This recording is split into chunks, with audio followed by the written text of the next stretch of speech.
के शान बढ़ाइला। बरांडे होई रे पगली ट्रेंडिंग स्टार कहाइला। बरांडे होई रे पगली छपरा स्टार कहाइला। अरे बगसर बलिया छोड़ी गर्मी में शिमला जाइला।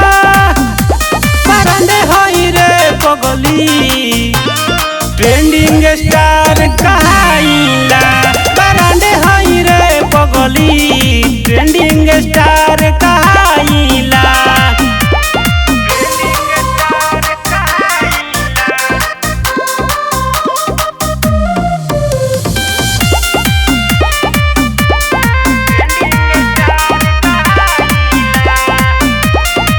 करीना डांस जब हिलेला मंच हो, देखी के सब लोग रहेलन दंग हो।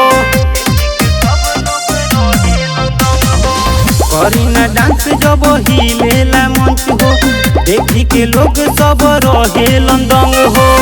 सुनो सरगम हो अखिलेश महेश के पचारा गाइला।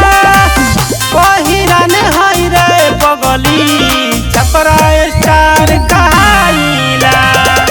पहिरान हई रे पगली छपरा स्टार कहाइला।